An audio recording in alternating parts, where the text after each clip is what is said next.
Stay for. And. Years. Justice for all.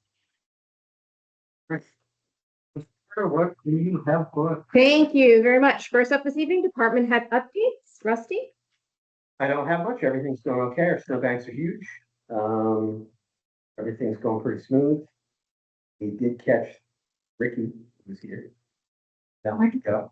Oh, was it Ricky and Rocky? Yes. Was it back to And he scurried into a can, so he is now resident of Berlin. They said when they opened the can, two of them were in there and took off. So he's won't be back here anytime soon. Other than that, everything's pretty much just chug along. Be happy when it's warmer. Our snowbanks go down a little. Attendance has been very low lately. I think it's just cold. Be predicted. If you're gonna have a cold, Saturday's always the busiest. If you're gonna have a really cold, windy Saturday, it's just nobody shows up. That's it. Thank you very much. I have a couple of folks who are sick this evening. Tim Brown and the highway crew will be out this evening picking up the snowbanks or overnight. They also did receive a salt shipment, so we do have. Yeah. When do we put the? Behind the ice rink. Yeah, we gave that up for about. Years ago. Yeah, it used to be up by the tracks, right? No, well, it used to be up on Riverside Drive. Also, yes. And they stacked it up beside the river. They said we couldn't do it, so now we put it behind the ice rink and stack it up beside the river. Yeah, exactly. Right. Probably shouldn't say that. Yeah, it's not the same. It eventually run. Right. Exactly. That's it Why? for you. Good.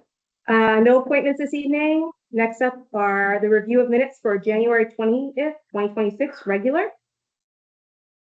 Send them over. I'll make a motion to accept as presented. I'll second. All in favor? Aye.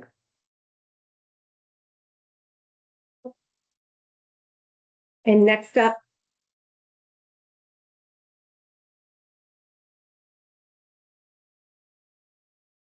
is the January 20th, 2026 non-public minutes. I make a motion to accept the January 20th non-public minutes as presented. I will second. All in favor? Aye. Comment about the December minutes, shall I save that till later? Please.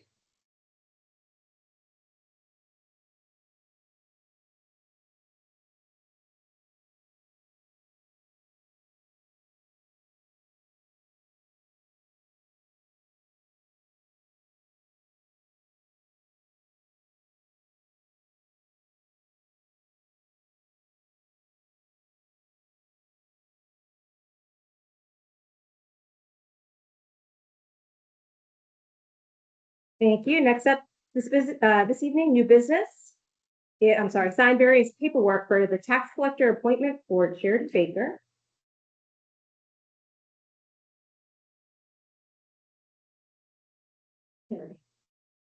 Unless you don't want to. I mean, you don't have to sign. I mean, that is a choice. Yes. Do you want to speak about the art related to art? So So saying. it is a 3-year term that I've, just because it's been consistent with what's happening. And then House Bill 488 has passed through the House. That is to add to the incompatible offices, and one of the incompatible offices is going to be an elected town clerk appointed tax collector. So that's why you'll see an article on the warrant, and they'll vote on it during the day to combine the offices, so I can continue to do what I'm doing. So it said it's gonna pass through the Senate. It hasn't yet. It'll be effective immediately, except for you can finish out your term.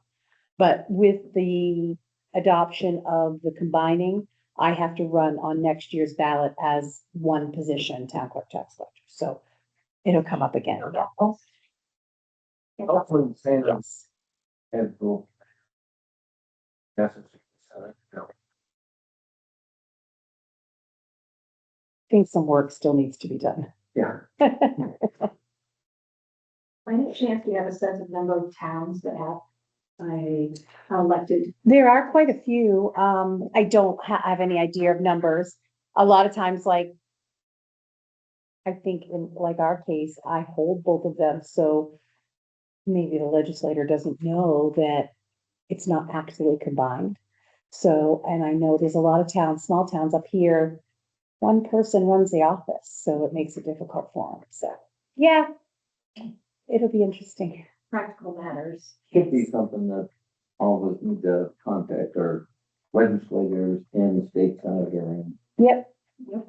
And I reached out to the representatives. I'm not exactly sure what their vote was, although it was very high vote, yes.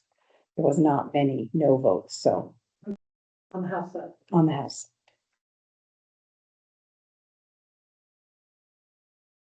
All right, any other questions? Good. For old business, we have adopt land use permits to include inspection fees. So I know that we spoke with Chris, I believe it was in September, to talk about inspection fees and want to point to a couple of implementation items in the master plan, which corresponds with the need for this work. So for goals and objective 2.3, an implementation task is to require at a minimum fire department review and inspection of all multifamily developments for compliance with fire, building, and life safety requirements, and require annual life safety inspections for all multifamily properties. For goals and objective 1.1, implementation task 4 is to develop and implement a method for ensuring that all commercial properties are properly maintained and meet all life safety and health codes. So that's kind of the reason why this is meant to protect life safety, essentially for commercial applications. So you'll see it is a 4-page document in front of you this evening. The intention of this is to be passed throughout department to department for the sign off. So you'll see on page 4 that the fees which were presented to you in September that were not officially adopted by you. If you adopt this permit this evening, it will be in action, are included on the 4th page, as well as the signatures for both parties. Planning and safety. My only concern on this was the size font, and could we make it a little bit larger, so to 5 pages, if that's the case, so it's more accessible? You're small. Content wise, I'm fine. content wise, I'm fine. My question is accepting a document, not actually accepting fees. So I think that we should probably accept the fees and then accept the document, but I'm not 100% sure on it.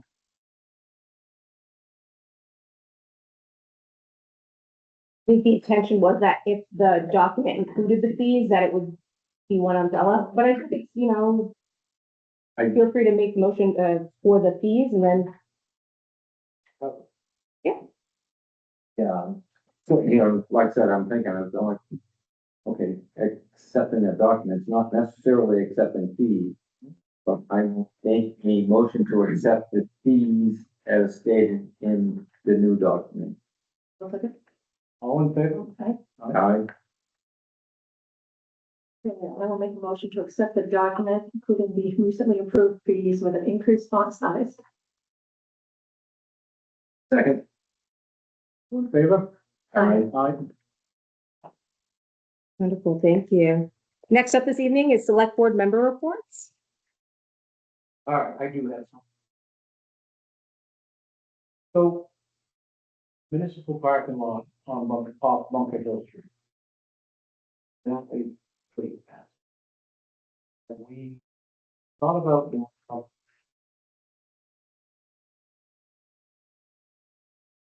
So there have been internal discussions as far as a carve out to get people to move out of the parking lot so that we can maintain it clearly. With the new parking ordinance, I suggested potentially putting a carve out so that every, let's say, a Tuesday morning between 7 and 9, everyone was to be out of there so that town crews could come in and make it a formal type of process improvement. It's a great time for this conversation because I too was like, not only for the people who are parking there, but to bring a plow truck through there, it's very narrow. and the risk and liability that could be associated with the damages.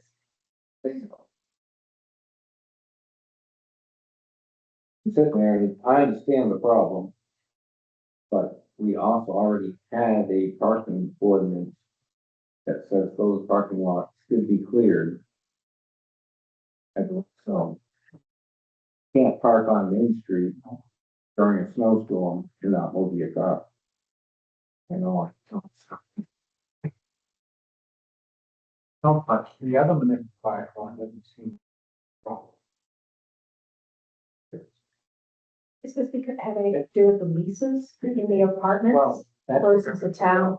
Yeah, So you and we're not in coordination with leases. so we kind of have to work with the land, I guess, to get homes. This is what we like to do. And again, this is an issue where we haven't issued permits for people because they don't have the parking for the space. But yet again, we've issued permits for buildings that don't have the space.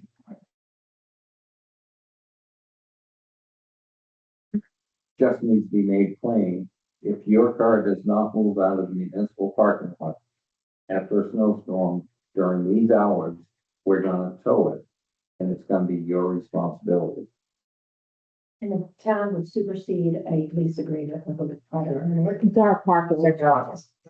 I mean, Yeah, so can we just do that? private building can't give a lease that commit parking space in the town parking lot. Did they come to us and ask, can our tenants work? I think it's been.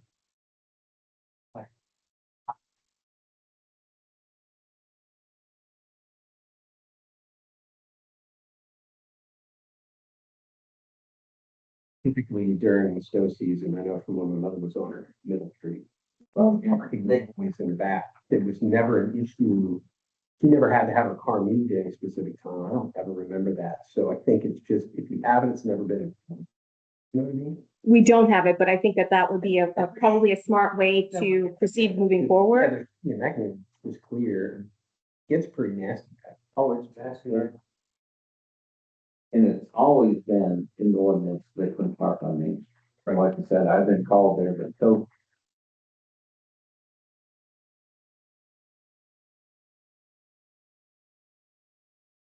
3 foot snowstorm, they're trying to plow the road. Still gotta take care of it, yeah.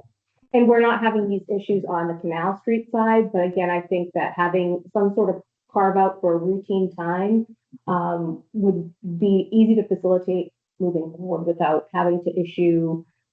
We have the right as the owners to tell people to kind of boot it, but the administratively, what that looks like is very difficult. Basically, what we're looking for is cooperation. Yeah. Between the building owners and their tenants. with Your car, and problem we're having was they're not moving the car.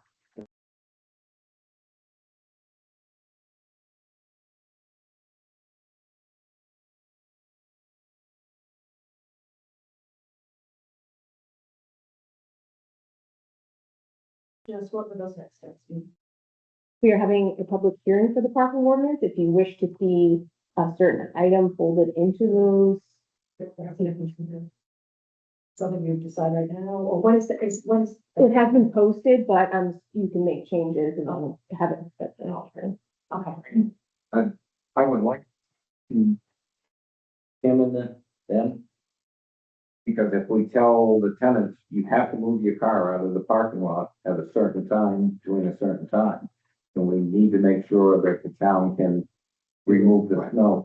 Yeah, that's 15 steps. So do you see that as bird path, or do you see a certain time limit for parking? Because I'm hearing two different things. People aren't moving cars and people are. Well, yeah. Because if a car is parked there and it doesn't move, then that car doesn't belong there. Not a storage. We start basically informing them, okay, we're gonna clean this parking lot from this hour to this hour. Your car needs to be out of it.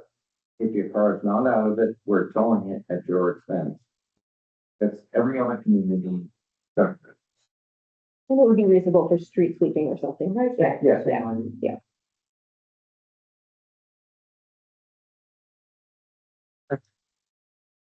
They're not gonna like it, but there's cars that have not been moved there all.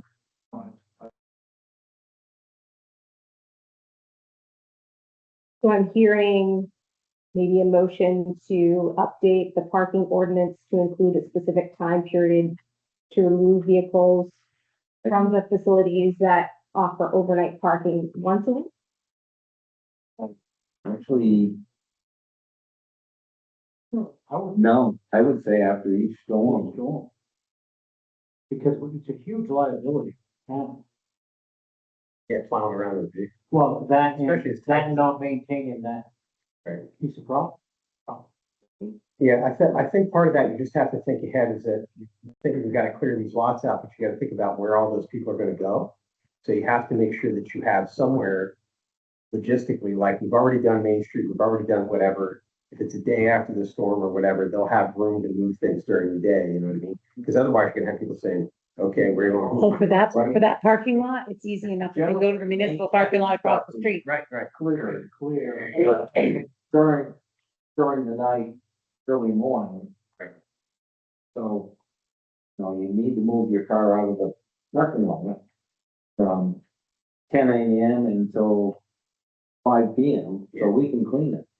And I think that's important because you're explaining that to a lot of people. So I think it should be simple and it should be very clear. So it doesn't get confused because everybody reads things differently. Yes. So. So we're bringing it up now in winter, but is there a problem when there is, street sweeping? Like, is this only a winter problem? Or are there There other, are people that are parking there long term. right, so This would be a year for me.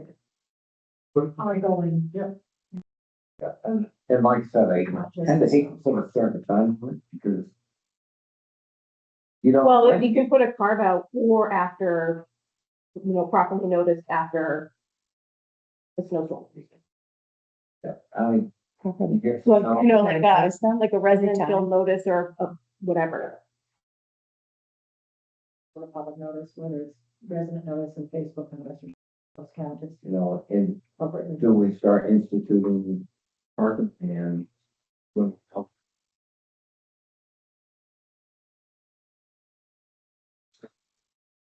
Park on the left side of the street. They can't park on the right side of the street.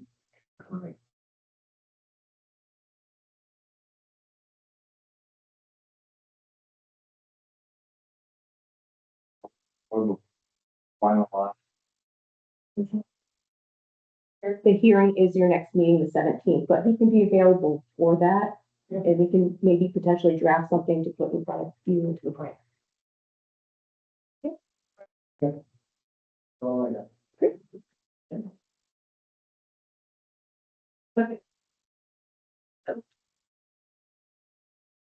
Yeah, still working on the cannon in the park, as far as finding, actual replacement parts that.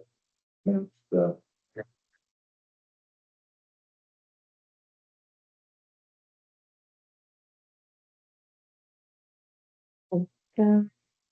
Next up is the town manager report. There is a bond and budget meeting on Thursday here at 6. I submitted 2 work requests to Eversource for lights and meters. Since the last meeting, I've awarded $6,029 in welfare assistance. 1 award was for cremation and the other 6 were for housing assistance for emergency housing. So it's been busy. Some good news. Our auditorium floors have been repaired. We are going to ask folks to bring house slippers or to wear foot covering to help protect the flooring. It is still setting, and I don't want it to get all.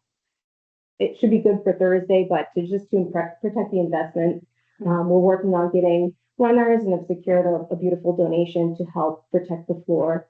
So looking forward to seeing that come in. Some more good news. Storm update. Our lodge project with FEMA has been obligated as of last week. We spent $486,024.31 in 2024 for repairs. and we'll be receiving 75% of that back. So about $364,518 should be coming to us on or before February 6th. This unfortunately does not help our unrestricted fund balance for this year. It will, however, for next year. We've submitted our documentation for the work that's been done in 2025. That's currently going through review, and we know how long that this has taken. Part of that will also be the category Z damages, which is the town staff time in order to facilitate all of this.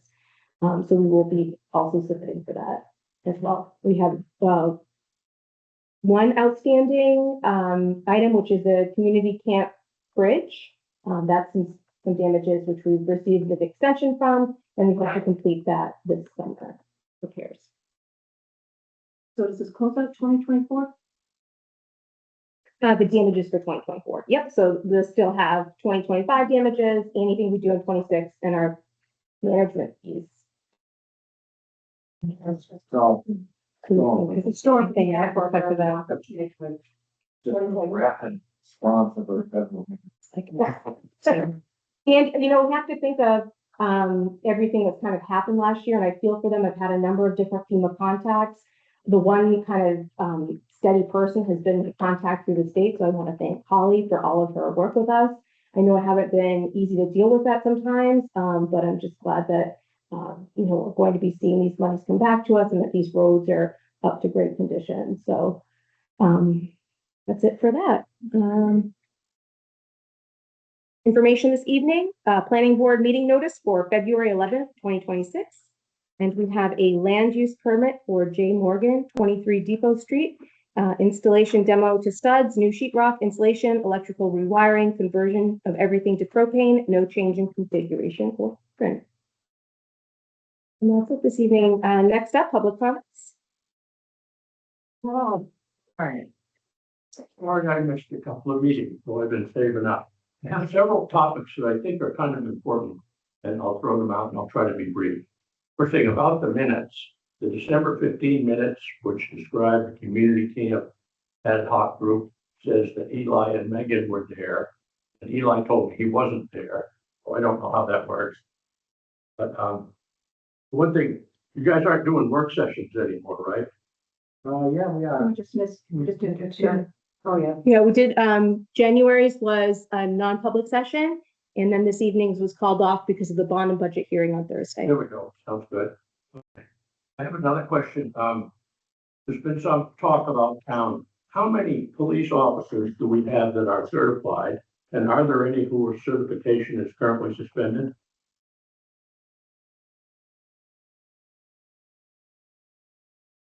Address the personnel matter on that. The, all,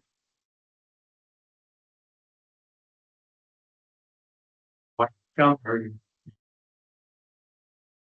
Someone who was suspended, who is still acting, that would be a liability for the town, which is kind of where I'm coming from. suspended is not the correct word, but It's the word in the statute. personnel issue we cannot discuss in this meeting, So there is an issue cannot be discussed in this meeting, because the statute, cannot be discussed. I'm not gonna discuss it. I'm saying the statute says suspended. So Again, cannot be discussed in this meeting, it's a personnel issue. Well, I just want to bring it up. I'll move along. With respect to the community camp, that's sort of the purview of the spending committee and has been for 100 years. And now we've had our second meeting of an ad hoc group who was making plans for the community camp. I stumbled on it because I was in the housing meeting packing up my stuff. And then that meeting started. There were 11 people. There was a proposal from Northern Forest and Catamount Arts to do things. And so I would think, and Eli said he had missed the first one. I think it would be good if you plan on things for the community camp, that you involve the Colonel Town people and at least notify the public. Okay, because that was a meeting with the town manager in attendance in this room. And so I just wanted to throw that out. Also, at the spending committee, we're seeking documentation for the changes that happened in 2018. In 2018, the town discontinued the Colonel Town Spending Committee Fund, which had been in existence for over 100 years and was created by act of the voters. And he suspended the fund, took the money, put what was left over into the capital reserve fund. And now, when the check comes from the investment committee, it goes into the general fund. That wasn't the colonel's idea, and it's quite a change. And I've looked for documentation. What has been said is that the auditors noticed that there was an issue with internal controls because there were checks being signed here and money going there. But every place now keeps their money with the trustees of the trust fund, and committee members are agents to expend. So although the spending committee has been kind of slack on this, from what I can tell, the voters still think and have voted, and for 100 years have been electing people that they believe are supervising the $210,000 a year. So I would appreciate any documentation we can find. I've spoken with a lot of people, the auditors, Ed Sampson. Apparently the minutes from 2018 at the spending committee are not extant, or who knows where they are. And I've looked at the select board minutes for that. The only thing that we have in writing is the warrant article, I think it was 19 in 2019, in which the voters approved taking the residual from that fund and putting it into a capital reserve fund. And the explanation was from Leo Enos, and he said, well, we discontinued that fund last year. And so why that was done and how that happens, I don't know. So I'm requesting it was done, from my recollection, as a request from the auditors, because the auditors were not.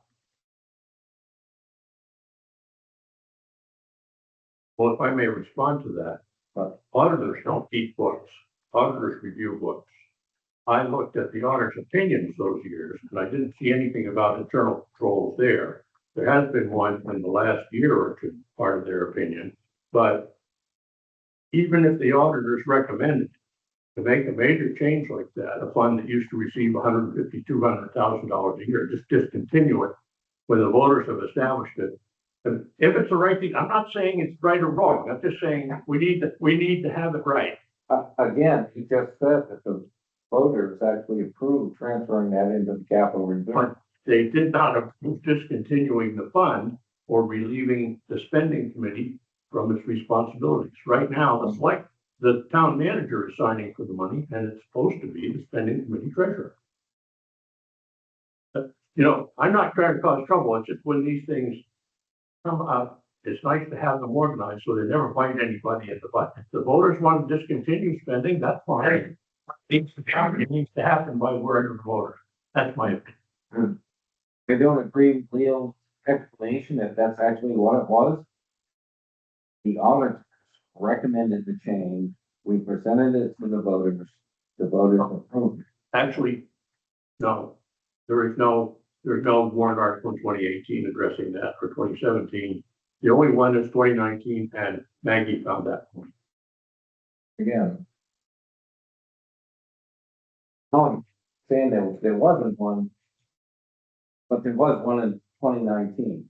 No, there was a vote to take some money and put it into a capital reserve fund. When the auditors told us they were not comfortable with the funds being handled the way they were, we brought a warrant article to the voters, and they approved transferring those funds into a capital reserve fund.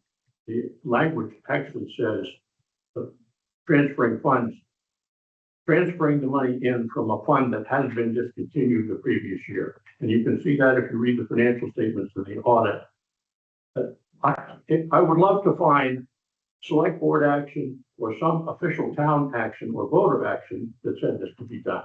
But just for the town to just take the money and put it into the general fund, when for 100 years it's gone into a segregated fund. If that needs to be done, then make it happen, And it's just, I'm on that committee, and if we have responsibilities that we can't meet, I don't know, on that one. And again, I've talked to a lot of people, and that's what people say. The auditors were uncomfortable with internal controls, but that's not documented in that year's audits. And there we go. So,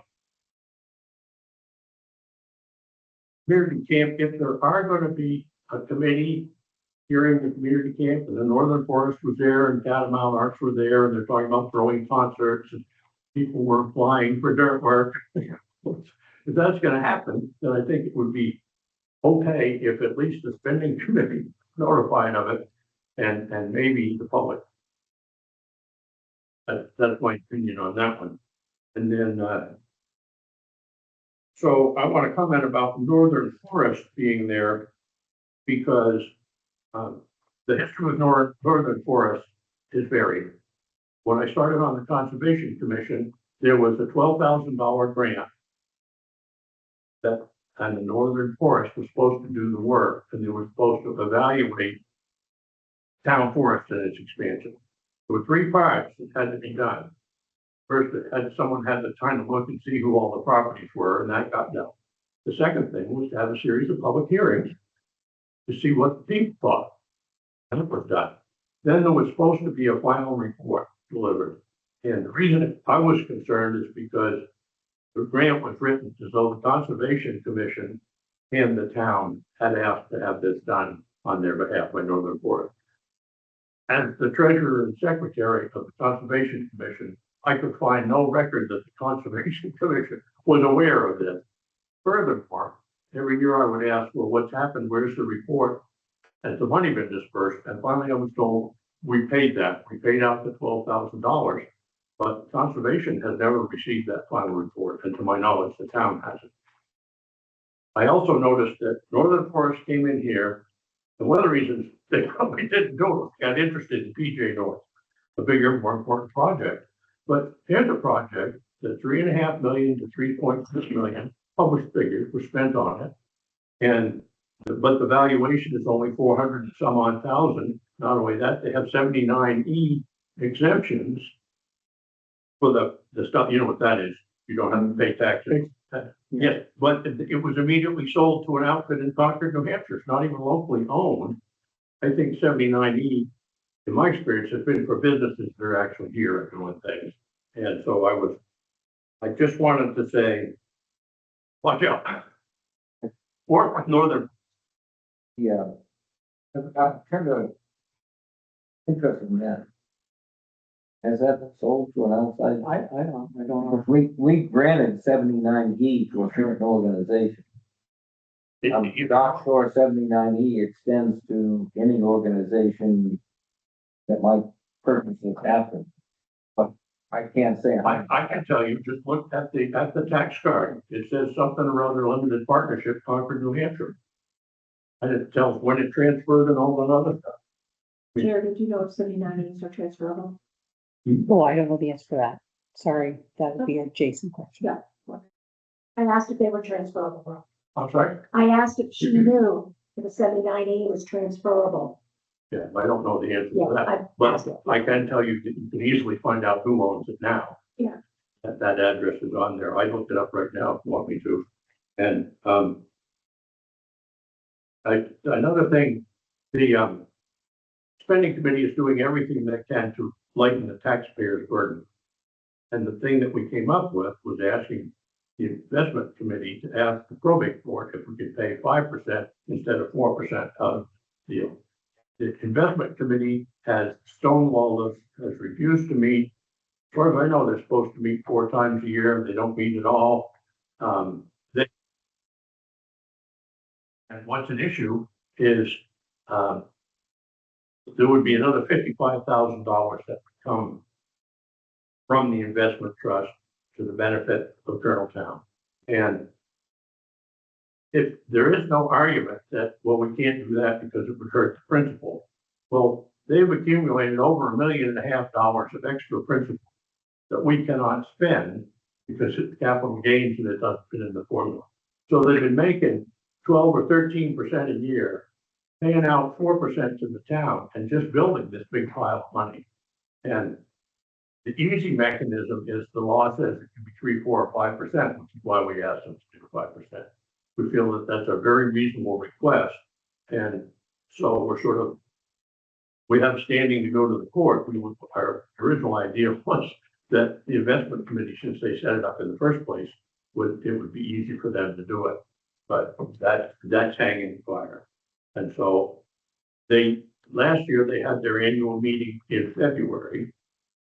And that's when they review the portfolio. The portfolio manager comes and gives them a dog and pony show, and they see what it is. But there's no particular evidence of any other meetings they've had. They announced that they would have a meeting to discuss this with us. But it's the same night the budget committee met and the airport met. And Heather, who was one of the other people on the subcommittee, Heather Kennison Phillips, Kennison, she had class that night, so we wrote and asked if they could change it, and we have never heard anything back from that. So, Have you at the end of your list yet? one more. Keep it short. Well, we get to it. It's only 3 pages long, but it's basically when you try to print something off of the town website, like the agenda, and you click on it, just a blank page comes up for print. Last thing I want to say is thank you very much for what you've done. The town has taken us through a hell of a snowstorm here, and I appreciate it. And so, again, I'm not complaining. I'm just trying to bring up things that I noticed that I think are important. So, that I will say. Yes, thank you for listening. Yep, thank you, Rob. Anybody else? With that,